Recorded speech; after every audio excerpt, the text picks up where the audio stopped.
Welcome back to my YouTube channel. आज हम करेंगे क्लास 12th की अकाउंटेंसी का क्वेश्चन 2 जिसका नाम है change in profit sharing ratio among the existing partner का सॉल्यूशन नंबर 44। क्वेश्चन नंबर 44 मैंने ऑलरेडी नोट कर रखा है। क्वेश्चन नंबर 44 में आपको एक बैलेंस शीट गिवन है, आपको ओल्ड रेशियो बता रखी है, आपको न्यू रेशियो भी बता रखी है कि वो न्यू रेशियो जो है वो इक्वली डिस्ट्रीब्यूट कर रहे हैं 1 अप्रैल 2020 से प्रॉफिट को। अब देखिए यहाँ पे आगे आपको बता रखा है जो इंपॉर्टेंट है, partner decided that general reserve is to be transferred to capital account whereas revise value of asset and liability are not to be recorded.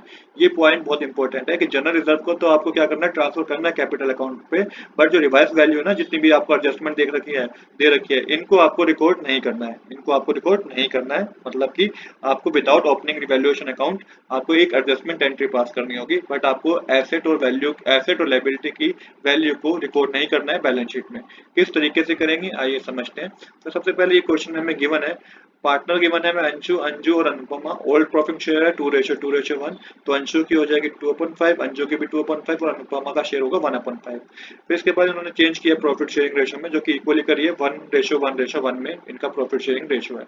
इसके बाद बैलेंस शीट बता रखी है इन्होंने, जो गिवन है हमें balance sheet, live creditor 65,000 rupees given है, बिल पेबल 7,000 रुपीज गिवन है, जनरल रिजर्व 48,000 रुपीज गिवन है। इसकी एडजस्टमेंट भी है कि प्रॉपर ये टोटल हमें ट्रांसफर करना है कैपिटल अकाउंट में। और यहाँ पे कैपिटल अकाउंट का बैलेंस आपको गिवन है, टोटल लायबिलिटी आपको 7,20,000 की गिवन है। ये आपको लायबिलिटी साइड में एक्सप्लेन करी। सेम इसी तरीके से एसेट साइड भी गिवन है, लैंड गिवन है, बिल्डिंग प्लांट स्टॉक डेट और कैश गिवन है। टोटल एसेट आपको 7,20,000 के गिवन है। तो लेफ्ट हैंड साइड और राइट हैंड साइड क्या हो रही है, इक्वल हो रही है। अब देखिए आगे क्या बता रखा है, आगे आपको agreement for the purpose of the adjustment, आपको गुडविल गिवन है फर्म की 60,000 rupees. This is the value, this is total value of the firm goodwill, no calculation is needed, the value is given. ये 60,000 rupees आपको goodwill बता रखी है किसकी, firm की, तो यहाँ पे कोई कैलकुलेशन करने की आपको जरूरत नहीं है। अब हाँ, कुछ एडजस्टमेंट गिवन थी आपको रिवैल्यूएशन अकाउंट की, जिसके लिए आपको उसमें इंक्रीज या डिक्रीज देख के आपको ऐड या सब्ट्रैक्ट करना होगा। और यहाँ पे देखिए क्वेश्चन में भी मेंशन था कि उन्हें रिकॉर्ड नहीं करनी है, उन्हें क्या है, रिकॉर्ड नहीं करनी है बैलेंस शीट में एसेट और लायबिलिटी की वैल्यू। बट एक बार हम कैलकुलेट तो जरूर करेंगे, क्योंकि एडजस्टमेंट एंट्री तो हम पास करेंगे, बेशक से हम बैलेंस शीट में ना शो करें, बट एक एडजस्टमेंट एंट्री तो पास होगी। तो सबसे पहले land should be valued at 3 lakh and building and plant should be depreciate by 5%, stock भी वैल्यूड एट 2,25,000। तो देखिए लैंड का जो ओल्ड वैल्यू थी 2 लाख रुपीज थी, अब न्यू वैल्यू है 3 लाख रुपीज, तो यहाँ पे इंक्रीज हो गया वैल्यू में, मतलब कि हमें गेन हुआ है। बिल्डिंग की ओल्ड वैल्यू थी 80,000, डेप्रिशिएट हो गया 5% के हिसाब से, तो 80,000 का 5% है 4,000 रुपीज। तो न्यू वैल्यू जो बिल्डिंग की है वो 76,000 है, मतलब कि 4,000 का हमें लॉस हुआ है, डिक्रीज हुआ है एसेट में। फिर प्लांट है, ओल्ड वैल्यू थी 1,60,000 की, डेप्रिशिएट हुआ है 5% से, तो 1,60,000 का 5% 8,000 का है, ये भी डिक्रीज हुआ है प्लांट की वैल्यू में, तो ये किस तरीके से लॉस है। स्टॉक की ओल्ड वैल्यू 2,10,000 थी और स्टॉक की न्यू वैल्यू 2,25,000, तो यहाँ पे 15,000 का गेन हुआ है, मतलब कि इंक्रीज हुआ है एसेट में। अब आगे चलते हैं। अब आगे जो है हमें क्रेडिटर गिवन थे, creditor amounting to 2,000 were not likely to be claimed and hence should be written off. This means the firm liability to creditor has reduce, इसमें मतलब है कि रिड्यूस हुई, हमारी लायबिलिटी रिड्यूस होगी, तो 2,000 रुपीज का क्या है, एक तरीके से गेन होगा। जो न्यू क्रेडिटर है वो 63,000 रुपीज के हैं, 65,000 में से 2,000 माइनस करेंगे तो 63,000 रुपीज आएगा। तो 2,000 रुपीज का हमें क्या हुआ, गेन हुआ, क्योंकि लायबिलिटी डिक्रीज हो गई है। अब सिनेरियो 1 देखिए, क्वेश्चन में क्या क्या रखा था, record the necessary journal entry to give the effect of the above agreement without opening revaluation account. तो नेसेसरी जर्नल एंट्री तो रिकॉर्ड करनी है हमें, बट यहाँ पे विदाउट ओपनिंग रिवैल्यूएशन अकाउंट। तो रिवैल्यूएशन अकाउंट ओपन करने की बात नहीं कर रखी, तो रिवैल्यूएशन अकाउंट की जो इंक्रीज और डिक्रीज हुआ है एसेट में या लायबिलिटी में, इसकी कोई जर्नल एंट्री हम नहीं करेंगे। और यहाँ पे एक और पॉइंट गिवन है, and later are note partner decided that general reserve is to be transfer to capital account. Partner ने ये तो डिसाइड किया है कि जनरल रिजर्व को ट्रांसफर करेंगे कैपिटल अकाउंट में, but revise value of asset and liability are not to be recorded in the books. But जो रिवाइज वैल्यू है ना, ये जो एसेट इंक्रीज और डिक्रीज करके वैल्यू में चेंज हुए हैं, इसको वो बुक में रिकॉर्ड नहीं करेंगे। अब देखिए सबसे पहले यहाँ पे एक और चीज समझने की, without opening revaluation account, this implies that instead of making individual entry to the revaluation account, the net effect of revaluation is directly passed। तो यहाँ पे बता रखा है कि रिवैल्यूएशन अकाउंट की एंट्रीज करने की वजह हमें क्या करना होगा, एक डायरेक्ट एंट्री पास करनी होगी। General reserve is to be distribute transfer to the capital account, old profit sharing ratio में हम जनरल रिजर्व को ट्रांसफर कर देंगे कैपिटल अकाउंट में। और उसके बाद है revise value of asset and liability are to be recorded in the book. तो रिवाइज वैल्यू है एसेट और लायबिलिटी का not to be recorded in the book, तो हमें बुक में भी रिकॉर्ड करने की जरूरत नहीं है, मतलब कि हमें बैलेंस शीट में कोई चेंज करने की जरूरत नहीं है। सिर्फ कैपिटल अकाउंट का चेंज होगा, बाकी कुछ चेंज नहीं होगा। कैपिटल अकाउंट में भी क्या चेंज होगा वो भी मैं आपको बताऊंगा। अब देखिए किस तरीके से करेंगे। अब यहाँ पे है कैलकुलेट सैक्रिफाइसिंग और गेनिंग रेशो। तो सैक्रिफाइसिंग और गेनिंग रेशो हम कैलकुलेट करेंगे। अब देखिए यहाँ पे old ratio minus new ratio करेंगे।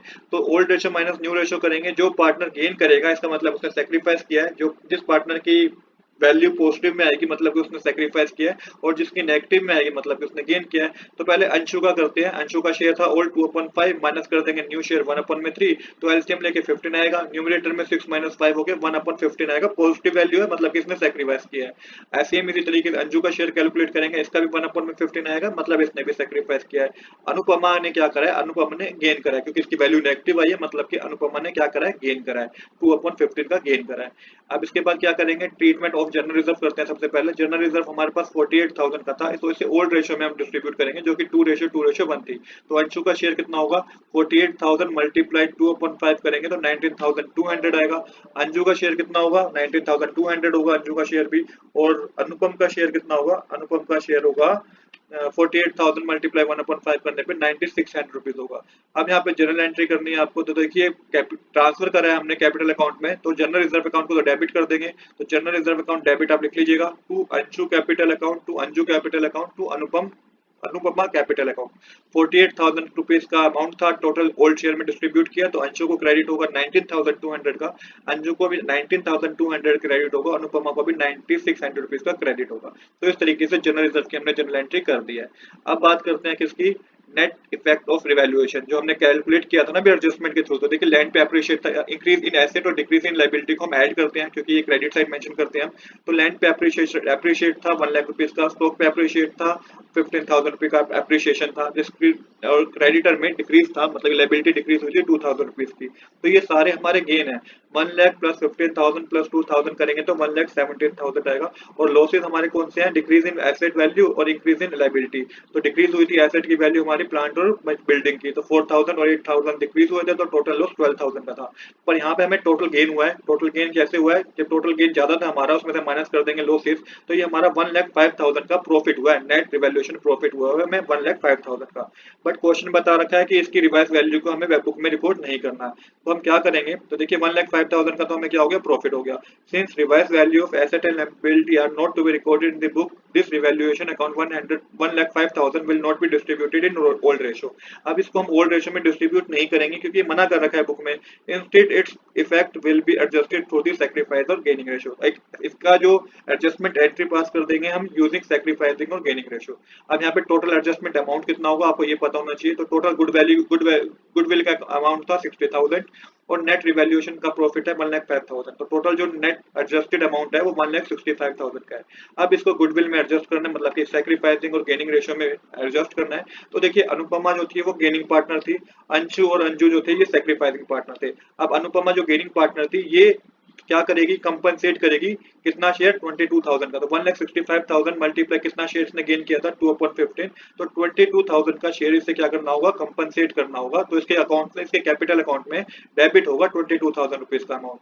और सेम इसी तरीके से अंशु सैक्रिफाइसिंग पार्टनर थी, तो इसका कितना शेयर था 1/15, 1,65,000 का 1/15 कैलकुलेट करेंगे तो 11,000 इसके अकाउंट में क्या होगा, क्रेडिट होगा। और अंजू भी सैक्रिफाइसिंग पार्टनर थी, इसके अकाउंट में भी 11,000 क्या होगा, क्रेडिट होगा। जो पार्टनर गेनिंग पार्टनर होते हैं वो कंपनसेट करता है, और जो सैक्रिफाइसिंग पार्टनर होते हैं उनके अकाउंट में बैलेंस क्या होता है, क्रेडिट होता है उनकी उनकी सैक्रिफाइसिंग रेशो में। अब क्या होगा, इसकी जनरल एंट्री होगी। तो जनरल एंट्री जो होगी देखिए, जिस जो गेनिंग पार्टनर था उसको डेबिट करना होगा। तो अनुपमा कैपिटल अकाउंट डेबिट आप लिख लीजिएगा, to Anshu capital account, to Anju capital account 22,000 का अमाउंट डेबिट साइड, 11,000 का अमाउंट क्रेडिट साइड आएगा। नरेशन आप लिखेंगे being adjustment for goodwill and revaluation profit due to change in profit sharing ratio. तो इस तरीके से हमारा यहाँ पे ये एडजस्टमेंट एंट्री हमने कर दिया। अब हम क्या करेंगे, अब हम बनाएंगे कैपिटल अकाउंट। तो कैपिटल अकाउंट में देखिए जो चेंजेस होंगे, जो जो आपको गिवन थी, मतलब कि जो आपको गिवन थी कैपिटल आपको बैलेंस शीट में गिवन थी, सबसे पहले आप वो नोट आउट कीजिए 2,40,000, 2 लाख और 1,60,000 की कैपिटल आपको बैलेंस शीट में गिवन थी। बाय जनरल रिजर्व में क्या था कि जनरल रिजर्व भी आपने क्या किया था, ओल्ड प्रॉफिट शेयर में डिस्ट्रीब्यूट कर दिया था कैपिटल अकाउंट में। तो अंशु को 19,200 का मिला था, अंजू को भी 19,200 का और 9600 रुपीज का अनुपमा को मिला था। इसके बाद क्या करेंगे, बाय अनुपमा कैपिटल अकाउंट। तो अनुपमा ने कंपनसेट किया था कितना अमाउंट, 11,000 का अमाउंट जो था अंशु का क्रेडिट होगा, और अंजू में भी 11,000 का अमाउंट क्रेडिट होगा, क्योंकि सैक्रिफाइसिंग पार्टनर थे तो 11,000 अमाउंट इनको क्रेडिट किया था हमने।